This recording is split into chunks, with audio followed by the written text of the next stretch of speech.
pessoas. E eu quero convidar você a abrir a sua palavra, a sua Bíblia, a palavra de Deus, no segundo livro dos Reis, nós vamos ver dos versículos 1 ao 19. Segundo livro dos Reis, nós vamos ver dos versículos 1 ao 19, que é o exemplo de uma jovem, de uma adolescente que foi usada por Deus para transformar a vida de um homem. Segundo livro dos Reis, capítulo 5, dos versículos 1 ao 19.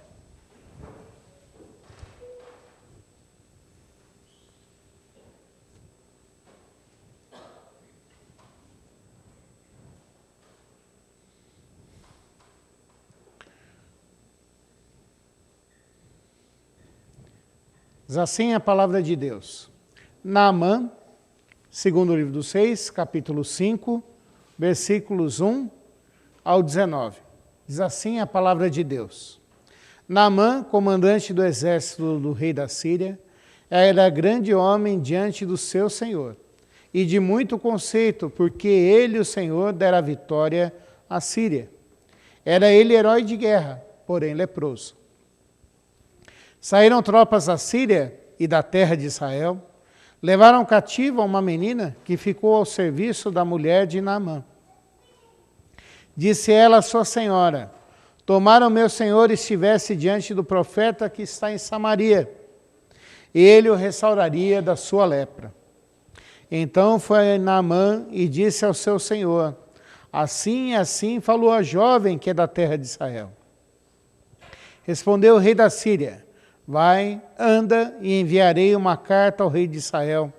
Ele partiu e levou consigo 10 talentos de prata, 6.000 ciclos de ouro e 10 vestes festivais. Levou também ao rei de Israel a carta que dizia: logo em chegando a ti esta carta, saberás que eu te enviei Naamã, meu servo, para que o cures da sua lepra.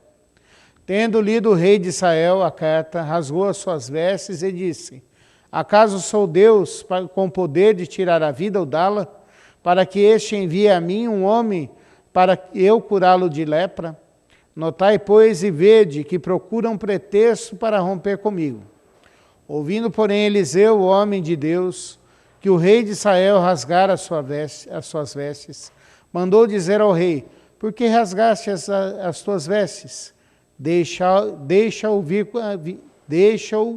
a mim, e saberá que há profeta em Israel.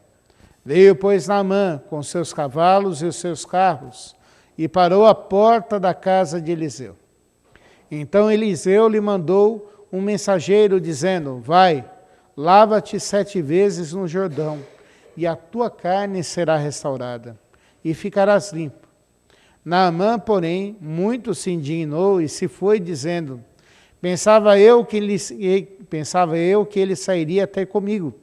Por-se-ia de pé, invocaria o nome do Senhor seu Deus, moveria a mão sobre o lugar da lepra e restauraria o leproso. Não são, porventura, Abana e Farfar, rios de Damasco, melhores do que todas as águas de Israel? Não poderia eu levar-me neles a ficar limpo? E voltou-se e se foi com indignação. Então se chegaram a ele os seus oficiais e lhe disseram: meu pai, se te houvesse dito o profeta alguma coisa difícil, acaso não a farias? Quanto mais, já que apenas te disse: lava-te e ficarás limpo. Então desceu e mergulhou no Jordão 7 vezes, consoante a palavra do homem de Deus, e a sua carne se tornou como a carne de uma criança, e ficou limpo. Voltou ao homem de Deus, e ele e toda a sua comitiva, veio, pôs-se diante dele e disse: eis que agora reconheço que em toda a terra não há Deus, senão em Israel. Agora, pois, te peço, aceites um presente do teu servo. Porém ele disse: tão certo como vive o Senhor em cuja presença estou, não aceitarei. Estou com ele para que o aceitasse, mas ele recusou. Disse Naamã: se não queres, peço-te que ao teu servo seja dado levar uma carga da terra de 2 mulos, porque nunca mais oferecerá esse teu servo holocausto nem sacrifício a outros deuses, senão ao Senhor. Nisso perdoe o Senhor a teu servo, quando o meu senhor entra na casa de Rimom para lhe adorar, e ele se encosta na minha mão, e eu também me tenha de encurvar na casa de Rimom, quando assim me prostrar na casa de Rimom. Nisso perdoe o Senhor a teu servo. Eliseu lhe disse, vai em paz. Vamos orar, meus irmãos. Senhor, nós estamos na tua presença para te buscar, para te louvar, e agora mais especificamente, Senhor Deus, para ouvir a tua palavra para as nossas vidas, Senhor Deus. Queremos te implorar e te suplicar que o Senhor seja gracioso para conosco, Pai. Que o Senhor fale conosco, que o Senhor use esse teu servo, Pai, para ser o teu mensageiro. Que ele seja fiel a ti, que ele faça a tua vontade, Pai Santo. Que ele diminua e o Senhor cresça, Pai, para a tua honra e tua glória. Que ele seja instrumento para a edificação do teu povo, Pai. Essa é a nossa oração, Senhor Deus, em nome de Jesus Cristo. Amém. Uma das últimas lições do trimestre passado da nossa revista Na Sala dos Adolescentes, nós vimos um texto precioso para todo jovem, que é Paulo falando com Timóteo. E Paulo se vira para Timóteo e fala para Timóteo, apesar de você ser jovem, nas palavras bíblicas da nossa tradução da edição Revista Almeida, Revista Atualizada, é assim que fala, ninguém despreze a tua mocidade. Pelo contrário, torna-te padrão no procedimento, no conhecimento, na palavra e no amor. A grande questão para nós é como tornar-se isso, já que no mundo em que nós vivemos, que vai contra a palavra de Deus, que tenta minar os fundamentos da nossa fé, que tenta fazer a nossa cabeça para que nós amemos mais ao mundo e menos a Deus, fazendo com que nós adoremos e idolatremos coisas que a gente não precisa. Como fazer isso? Qual o exemplo para ser seguido? Timóteo foi um exemplo. Ele, apesar da sua pouca idade, ele foi pastor de Éfeso durante um bom tempo e fez um ministério fiel lá. Mas nós não temos relato bíblico de como foi esse ministério. Mas nós temos um exemplo na Bíblia de uma mulher. E hoje em dia falam que o cristão, a fé cristã despreza tanto as mulheres. Mas a Bíblia tem exemplos de várias mulheres que foram usadas por Deus, foram bênção de Deus, para salvar o seu povo, para serem instrumentos da graça de Deus, para fazerem a vontade do Senhor. Lembrando de algumas que o Velho Testamento diz, Abigail foi uma. A segunda mulher de Davi salvou seu marido Nabal, salvou a família e depois depois de enviuvar, se casou com Davi. Esther salvou toda a nação. Ruth foi abençoada por Deus. E nós vemos a graça de Deus atingindo as mulheres. Mas esse texto aqui, de Naamã sendo curado, fala de uma moça, de uma jovem. Sempre quando eu ouço essa palavra moça ou jovem no Antigo Testamento, eu penso numa adolescente. Pastor, por que o senhor pensa numa adolescente? Porque até hoje as judias casam-se muito cedo. As judias ortodoxas casam muito cedo. No máximo, com 20 anos, elas já estão casadas.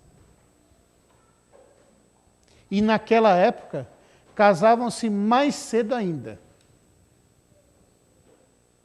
Aliás, vamos dizer a verdade, aqui no Brasil de 50 anos atrás, 60 anos atrás, não era muito diferente assim também não, né? Se perguntarmos para as nossas avós ou bisavós com quantos anos elas se casaram, elas vão falar para mim, para nós, e falar assim, eu casei cedo, com 15 anos, 16 anos, eu já estava casada. Com 15, 16 anos, eu já estava casada. E a Bíblia fala que essa moça foi como presa, foi como escrava. E aí, gente, começa aqui a chamar minha atenção essa moça. Porque ela não foi numa posição de honra, ela foi numa posição de serva. Se hoje em dia ser servo já é difícil, ser empregado já é difícil, imagine naquela época. Imagine como eram as coisas naquela época. Havia ótimos patrões, havia ótimos senhores, que honravam, que cuidavam dos seus senhores, e eram os senhores mais benquistos. Mas havia senhores que judiavam dos seus empregados, dos seus escravos. Pelo que nós vemos aqui, Naamã era um bom senhor. Naamã, apesar de ser general, apesar de ser um homem de guerra, apesar de ser um homem de batalha, usar aqui uma expressão bem nossa, homem bruto. Ele era um homem que sabia cuidar dos seus funcionários. A tal ponto que essa moça, apesar de ser escrava, e nós não temos nem o nome dela, é alguma coisa que a gente vai falar daqui a pouco, ela se vira e usa uma expressão de carinho. Não é uma expressão de indignação, é uma expressão de carinho. Bem aqui no texto comigo, e olha só o versículo 3.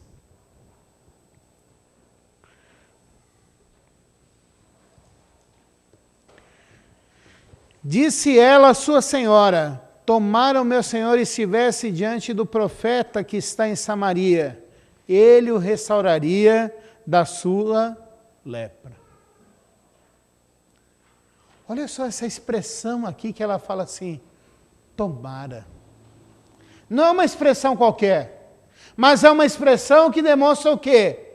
Carinho, que demonstra afeto. Tomara. Tomara que o meu Senhor estivesse diante do profeta de Deus. Aquela moça, apesar de ser escrava, reconhece que Deus estava cuidando dela. Reconhece que Deus a tinha colocado naquela situação. E olha para aquele homem e fala assim, poxa, esse homem tem cuidado de mim também. Tomara que ele conhecesse o profeta de Deus. Ela se esquece de que estava ali servindo, que estava ali numa situação vexatória, que estava ali numa situação humilhante. Algumas coisas que a gente precisa lembrar do Antigo Testamento. Quem foi trabalhar como escravo não foram aqueles, não foi toda a população. Quem era pega, quem era tomada para ser, ou tomado para ser escravo, eram quem fazia parte da realeza. Quem fazia parte das famílias reais eram os nobres. Foi assim com Daniel. Daniel e os seus amigos eram nobres. E foram tomados para servirem dentro dos palácios do rei.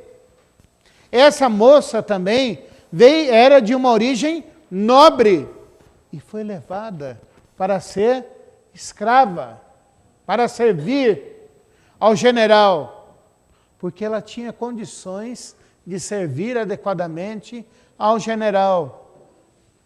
Mas ela se vira e fala assim, tomara que o meu Senhor conhecesse o profeta de Deus. Tomara que ele estivesse diante do profeta de Deus. Ele seria curado da sua lepra. Hoje em dia nós nos perguntamos, qual a diferença que a gente pode fazer no mundo? Como que a gente pode influenciar esse mundo?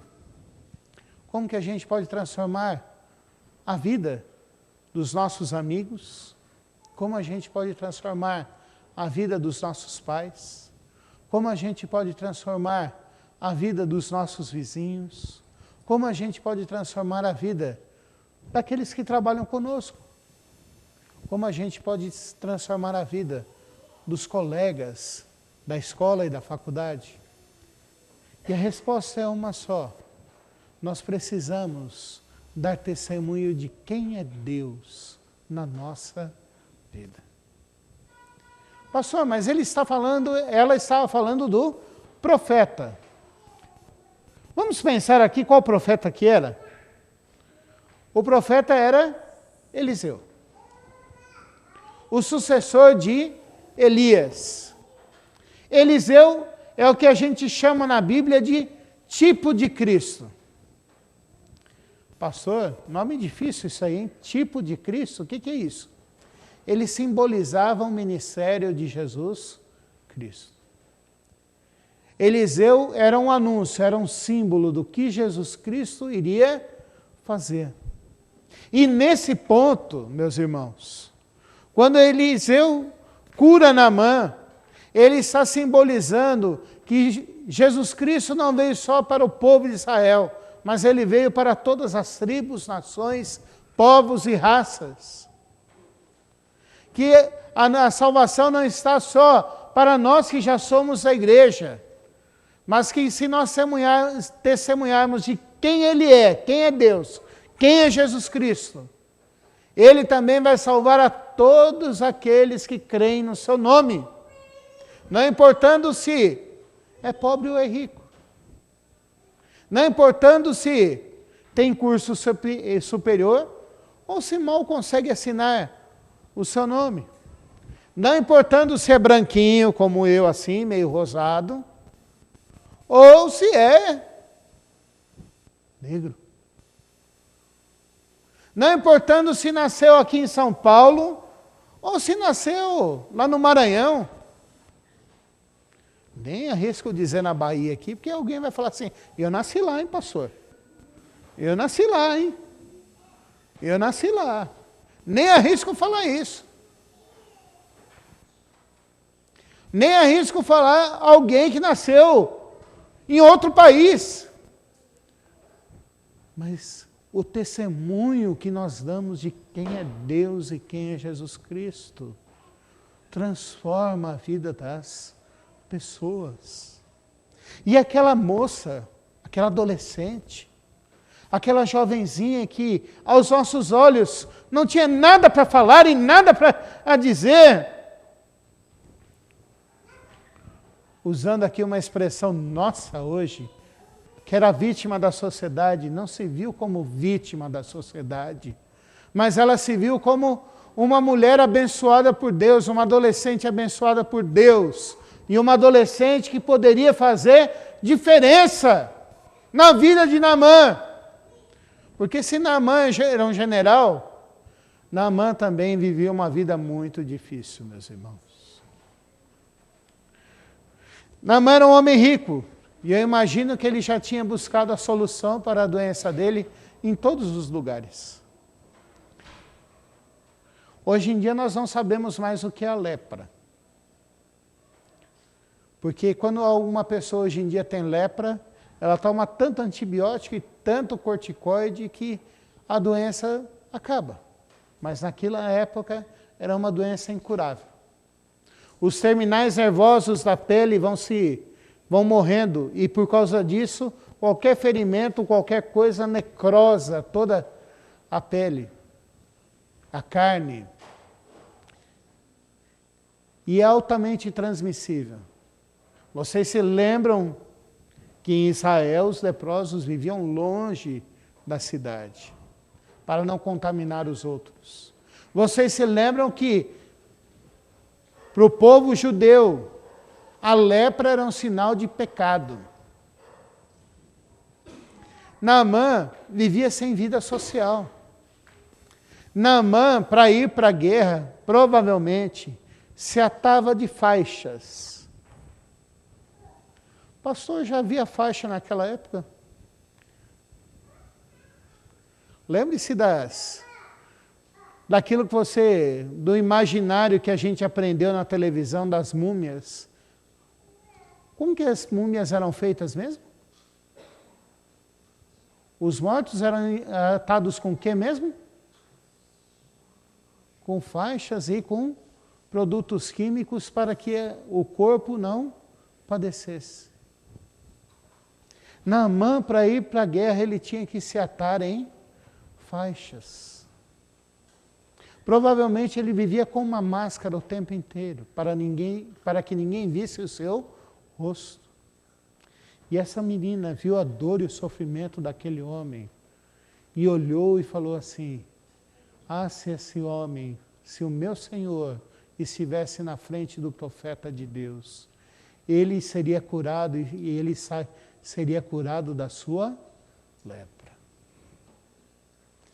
Meus irmãos, nós vivemos num mundo, numa época em que as pessoas estão aí, estão procurando soluções para os problemas da vida deles. E um dos problemas da vida deles é dar sentido à sua vida. E nós temos a solução disso. Jesus Cristo é o sentido da nossa vida. Ele morreu por nós, para que nós tivéssemos de novo comunhão com Deus. E lembrando que o presbítero Vitor falou semana passada aqui sobre Agostinho, nós fomos feitos por Deus e para Deus, e nossa vida só tem sentido em Deus.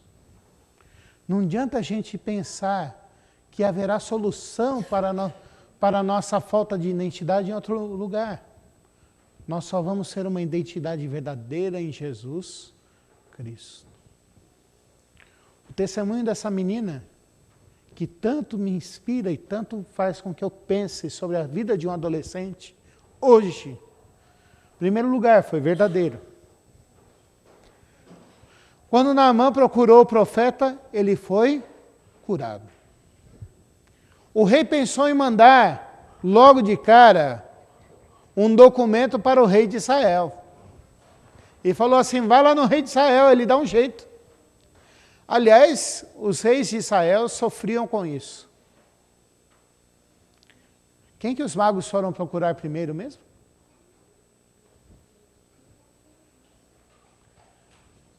Quem que os magos foram procurar primeiro mesmo? Herodes, o governador da Judéia. E ele falou assim: eu não sei de nada disso, como que eu vou poder ajudar vocês? Foi lá e procurou o Sinédrio, e o Sinédrio falou assim: a profecia diz que ele vai nascer em Belém de Judá. E daí orientou o que era Belém de Judá. Orientou, mas falou: quando vocês voltarem, passem aqui de novo. Para saber quem que é esse menino, eu vou matar todo mundo. A primeira busca foi por alguém falso, mas o testemunho dessa menina foi verdadeiro. Ela falou: se ele procurar o profeta de Deus, ele vai ser curado. E Naamã foi curado. De um jeito que, aos olhos de Naamã, nunca era esperado. Aliás, do jeito mais fácil. Acho que a gente tem uma tendência disso. Quem aqui não vai no médico com uma dorzinha, o médico chega lá para você, pede um exame, e no exame aparece alguma coisa lá. Daí a primeira coisa que você fala assim é isso, é fazer essa expressão aqui. Agora eu vou entrar na faca. Há um tempo atrás, nem sei mais quantos anos, eu senti uma dor no rim. Fui lá, passei no clínico geral, ele falou: você tem que ir no urologista. Fui lá no urologista. Não é todo lugar que tem um nefro, né? Porque o especialista em rim mesmo é o nefrologista. Mas é só em último caso que eles mandam para o nefrologista. Daí o urologista chegou e falou assim: faz um ultrassom do abdômen total e mais especificamente do rim. Fez lá, depois de muito tempo, lá no servidor público, saiu lá o ultrassom do rim e tal, chegou lá o resultado. Você tem um cisto no rim. Falei assim, eu vou ter que vou entrar na faca agora. Um cisto de 5 milímetros. Falei, vou entrar na faca agora, eu vou morrer. Estou perdido. Estou perdido. Daí eu cheguei, levei o resultado para o urologista e falou assim, não, você não vai morrer não, pode ficar tranquilo. E nem vai entrar na faca.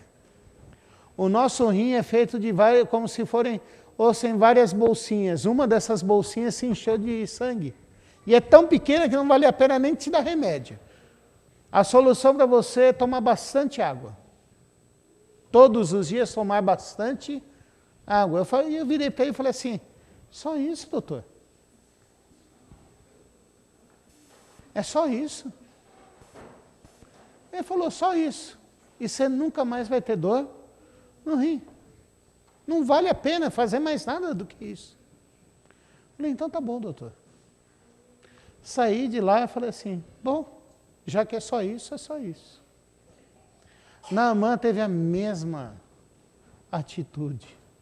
Ele falou assim, mas é só isso, eu vou ter que tomar banho ali no Rio Jordão. Mas lá na minha terra, lá tem rios muito melhores do que esse. Eu vou para lá, não vou tomar banho 7 vezes aqui não. Daí entra os soldados de Naamã e falam assim, Senhor, general, pensa bem. Se ele mandasse alguma coisa difícil, o senhor não faria? Faria. Foi tão simples. Vai lá e faz. Eu fico imaginando Naamã entrando no rio. Entrou a primeira vez, se banhou e falou assim, levantou e falou assim, viu só? Não aconteceu nada. A segunda vez, esse profeta aí não está com nada. Terceira vez, a quarta vez, a quinta vez, a sexta vez. Na 7ª vez, ele viu que aquele profeta era o representante do Deus vivo e que o testemunho daquela mulher era verdadeiro. Mas o testemunho daquela menina não foi só verdadeiro, mas foi transformador, porque transformou a vida daquele homem. Ele que precisava viver em faixas, agora não precisava mais viver em faixas. Ele que vivia com o rosto escondido, agora podia andar de rosto limpo. Ele que não tinha mais vida social, agora ele tem vida social. Porque Deus transformou a vida dele.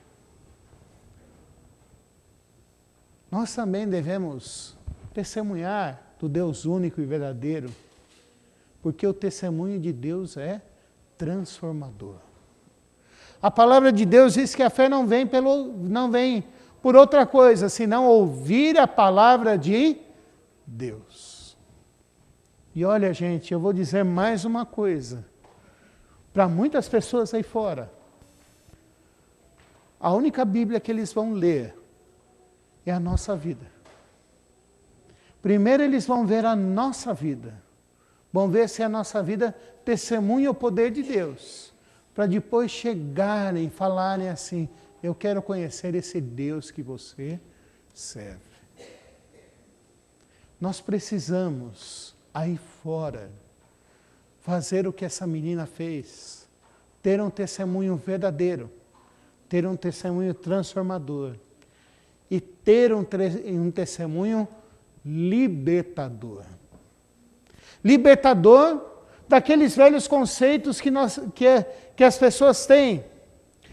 Naamã falou, eu não acredito nesse Deus que você está falando, mas quando ele viu o poder de Deus na vida dele, ele foi liberto disso e falou assim, perdoa-me se eu, acompanhando o meu rei, tiver que entrar num templo de um ídolo o Senhor me perdoe, porque eu sou obrigado a fazer isso, mas na realidade eu quero servir e adorar ao Senhor. O testemunho daquela menina foi libertador, porque libertou Naamã da cegueira espiritual, libertou Naamã da idolatria e fez com que ele agora fosse um servo do Deus Altíssimo, único e verdadeiro. Mas também foi libertador, porque agora Naamã não precisava mais viver com medo, com tristeza. Agora ele sabia que Deus estava cuidando dele. O Deus justo e verdadeiro, o Deus terrível, mas o Deus que cuida daqueles que creem e o amam. O que a gente pode aprender daqui, meus irmãos? Para os adolescentes, nesse dia de hoje, e para todos nós, porque precisamos aprender com esse testemunho também. Meu irmão, muitas vezes a gente usa as más circunstâncias que nós estamos passando, as provações que nós estamos passando, às vezes até a disciplina de Deus, para não testemunharmos de Deus aí fora. Não testemunharmos de Jesus Cristo aí fora. Eu queria dizer uma coisa para você.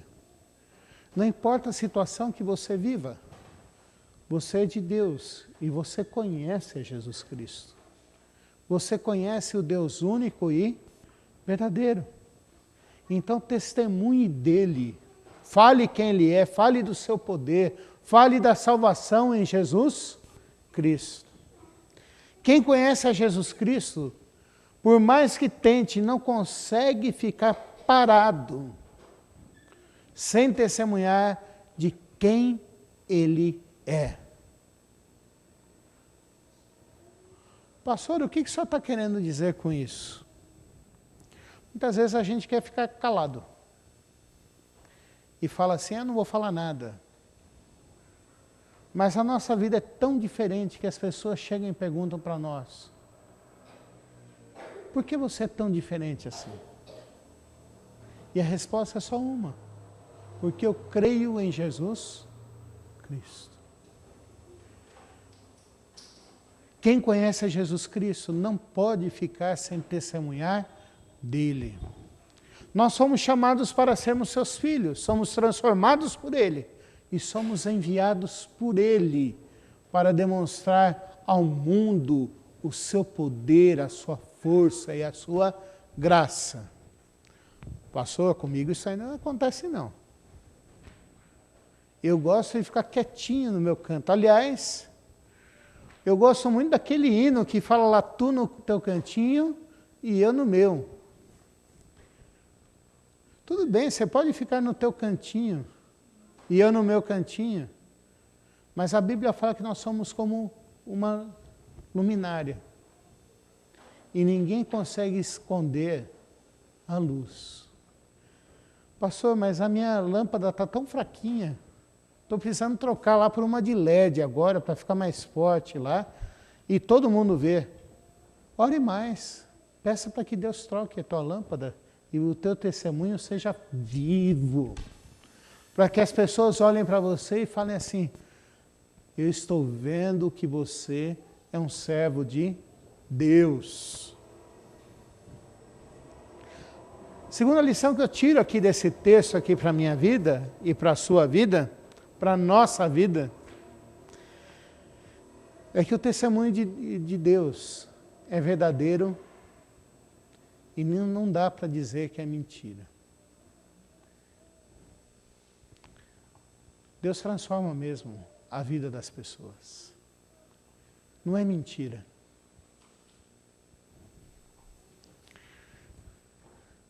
Eu tenho alguns conhecidos meus que hoje em dia a gente olharia para eles e falaria assim, isso aí sempre foi crente.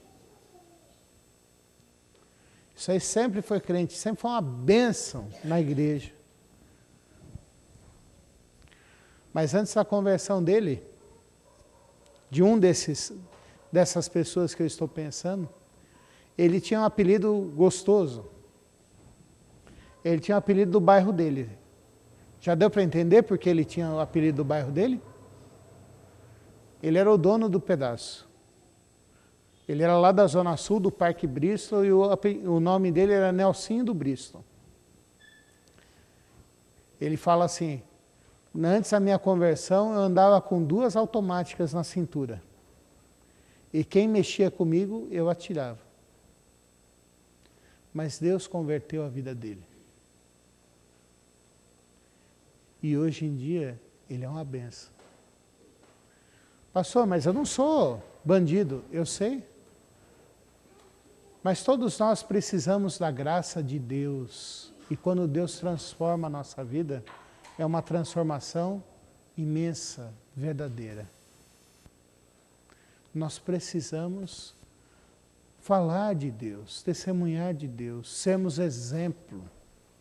Não importa a nossa idade, porque através do testemunho que nós damos de Jesus Cristo, da salvação que Ele nos deu, de quem é Deus, pessoas são transformadas verdadeiramente.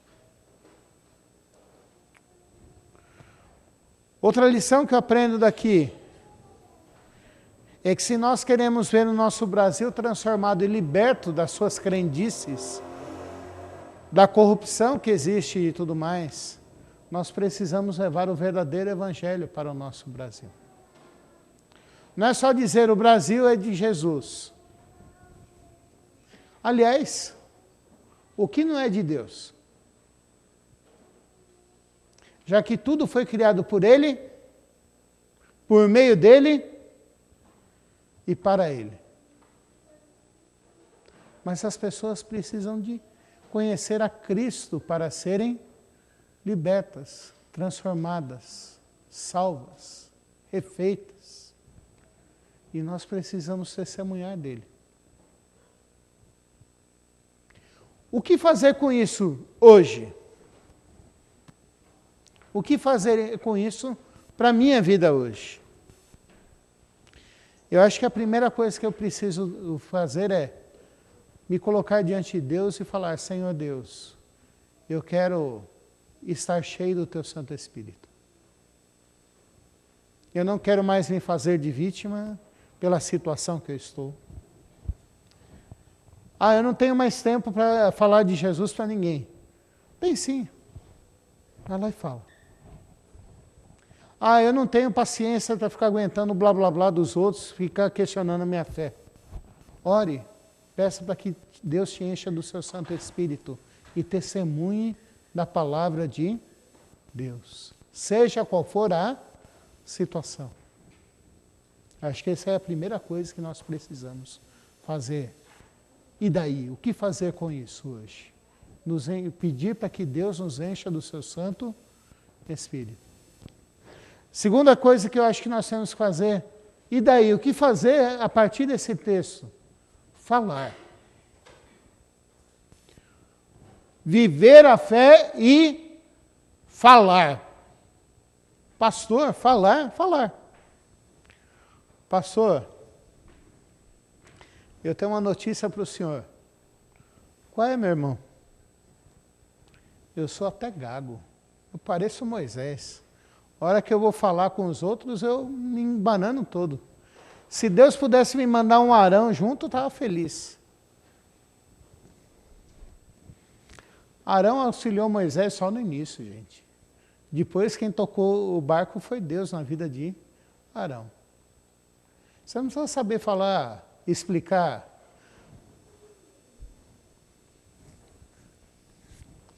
Desde a predestinação até a glorificação.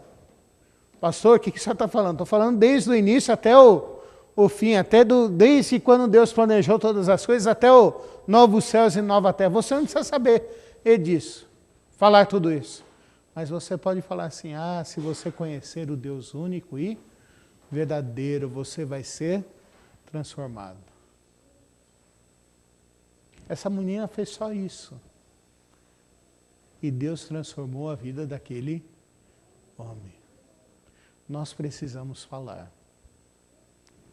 Há um instituto de pesquisas e de treinamento de liderança lá nos Estados Unidos e também aqui no Brasil, chamado Instituto Haggai.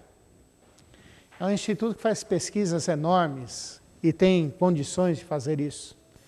Ele fez uma pesquisa lá nos Estados Unidos e, segundo a pesquisa que ele fez, 75% de novos crentes vieram à fé por causa do testemunho de parentes ou amigos que falaram de Jesus Cristo e os convidaram para vir à igreja.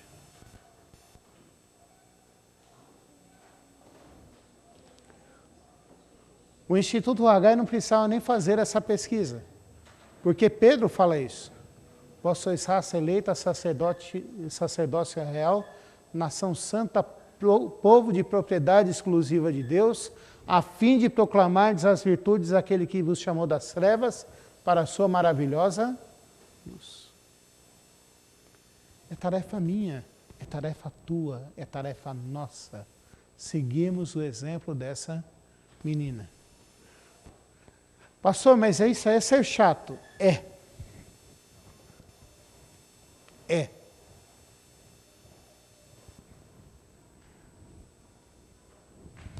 Mas você tem que saber levar.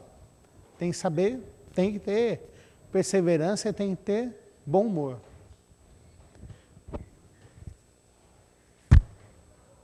Minha mãe até hoje ainda não mesmo lá com o Alzheimerzinho dela, ela ainda não entende que ela precisa de Jesus Cristo na vida dela. De vez em quando ela começa a reclamar muito da vida, eu falo assim, mãe, ir para o céu não é por merecimento. Você acha que é por merecimento, eu tenho certeza que é por... Quem crê em Jesus Cristo vai para o céu. E minha mãe olha assim e fala assim, tá bom. Quanto tempo a gente tem que falar para uma pessoa? Eu não sei. Mas o nosso testemunho a gente tem que falar de quem é Deus e o que Jesus Cristo faz na nossa vida. Aquela menina falou uma vez só. Foi o tempo de Deus para Naamã. Para os outros, eu não sei qual tempo. Eu acho que eu já falei aqui. Aqui no estado de São Paulo houve um evangelista chamado Banks, era o sobrenome dele. O velho Banks. Ele foi evangelista em Curitiba, no Vale do Ribeira, e depois subiu para São Paulo. E foi ali no bairro da Lapa. E foi evangelista ali. A igreja da Lapa nasceu na casa dele. As filhas dele, até pouco tempo, viveram e estavam na igreja. O filho caçula dele veio fazer a pública profissão de fé dele com 80 anos. O filho caçula, com 85 anos. O filho caçula lembra e falava, ele foi um dos primeiros pilotos da FAB. E o pessoal da FAB falava assim, o nome dele era Calvino Banks, do caçula dele. Perguntava para ele assim, Calvino, por que você ainda não morreu? Todo mundo já morreu. Você vai dar partida no avião e a hélice sai na tua mão. O que está acontecendo? Daí ele falou assim, ele falava assim para o pessoal da base aérea, eu não sei o que acontece não, aqui, mas eu sei o que acontece lá em casa. Você vai lá, você vai ver minha mãe lá, uma senhora já com 80 e poucos anos, com o joelhinho no chão, já machucado de tanto orar por mim e pedir a graça de Deus por mim. Ela não chegou a ver a pública profissão de fé do filho, mas Deus o salvou no tempo certo. Não sei quanto tempo que a gente precisa falar do Evangelho para uma pessoa, mas Deus sabe. A nossa parte é falar do Evangelho para as pessoas. Por último, e eu quero encerrar com isso, eu quero dizer para você que é uma bênção testemunhar mesmo no meio do sofrimento e da dor. E aqui eu quero lembrar de Paulo e Silas, preso na cadeia de Filipos, meia-noite. E não pense na cadeia como a gente vê de 50 anos atrás, não. Pense numa cadeia de porões, onde que não havia concreto, não. Era chão, terra batida, umidade, perto do mar. Filipos era uma cidade litorânea, então umidade direto. Eles tinham apanhado uma quarentena -1, 39 açoites cada um, sendo que não podiam apanhar porque eles eram cidadãos romanos também. Estavam feridos. E quando a gente pensa no chicote deles, no chicote romano, lembre-se daquelas cenas do filme Jesus, o Mel Gibson, onde que na ponta tinha os dentes de animais para rasgarem mais ainda as costas. Eles estavam feridos. Mas perto da meia-noite, eles louvaram e bendizeram ao Senhor. E por causa disso, um carcereiro falou: o que devo fazer eu para ser salvo? Daniel, um outro jovem judeu, israelita, que foi levado preso por outro império, estava ali, preso, mas ele deu testemunho do Deus único e verdadeiro. A ponto de Dário, de Nabucodonosor e de todos os reis que conviveram com ele falarem depois: não existe rei senão o Deus de... Não existe um Deus senão o Deus de Israel. Eu quero dizer para você que testemunhar do Evangelho de Deus vale a pena e é essencial para as nossas vidas. Vale a pena e é essencial para as nossas vidas. Essa menina, nós não sabemos nem o nome dela. Não sei se é Ruth, não sei se é Esther, não sei se é Abigail. A Bíblia não registra. Mas o que nós sabemos é que, através do testemunho dela, ela foi usada por Deus. Aos adolescentes que estão aqui, eu queria dizer para você, você é jovenzinho ainda, mas Deus quer usar você, jovenzinho. Aos mais idosos, vou pegar aqui Dona Alia aqui como exemplo. Dona Alia, como representante, como a nossa decana hoje aqui, né? Deus quer usar a senhora, Dona Alia, também testemunhando do Evangelho. Para nós que estamos nesse sanduíche de idade, Deus quer usar eu e você como testemunhos de quem Ele é e do seu poder. É assim que Deus usa a gente para transformar a vida de outras pessoas. Ele nos chama, Ele nos cura, Ele nos salva, Ele nos reconcilia e Ele nos envia ao mundo para que eu e você testemunhemos. Nos dá uma missão de sermos testemunhas aí fora, falando quem Ele é e o seu poder para transformar a vida de outras pessoas como nós. Vamos orar?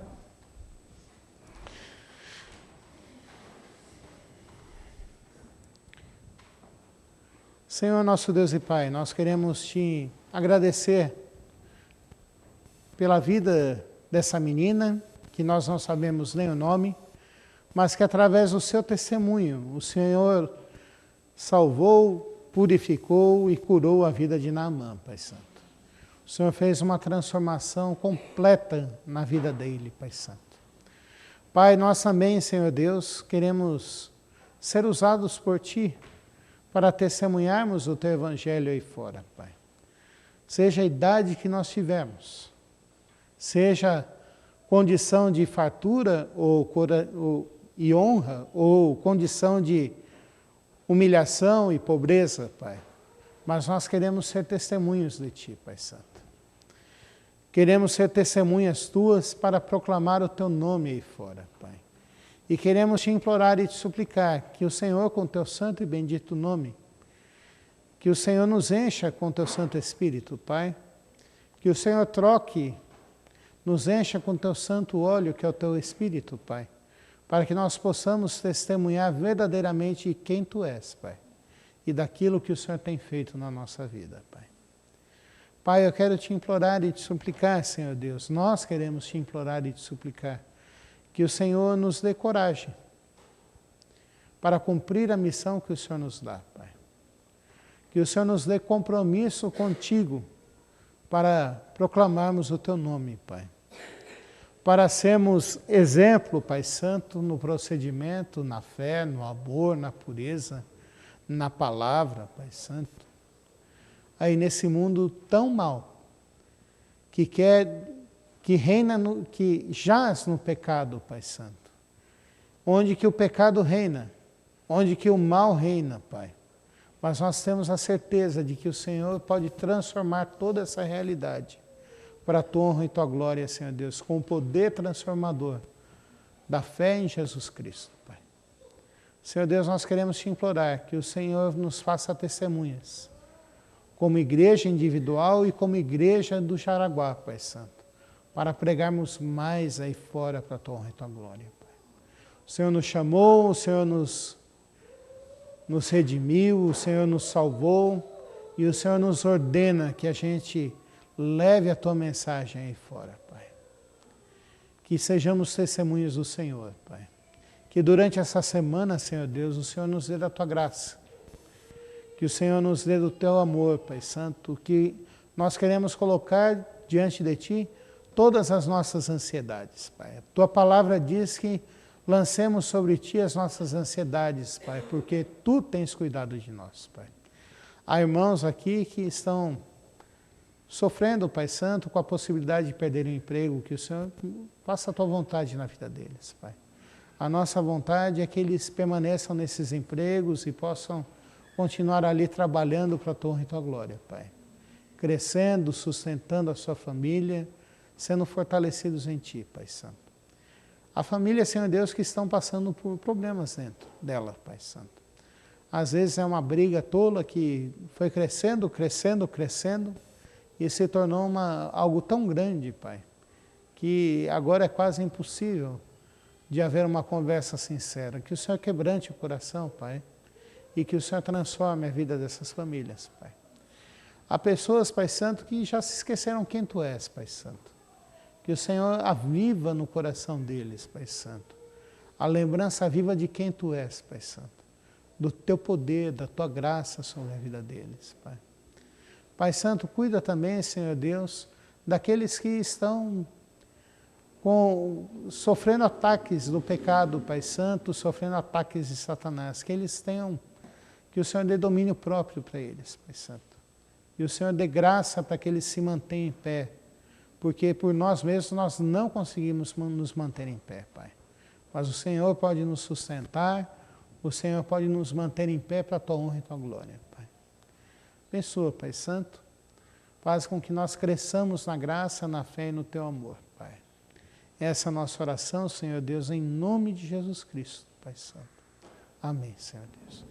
Que a graça do nosso Senhor Jesus Cristo, que o amor de Deus, o nosso Pai, que a comunhão e a consolação do Seu Santo Espírito sejam sobre vós, meus amados irmãos, desde agora e para todos sempre.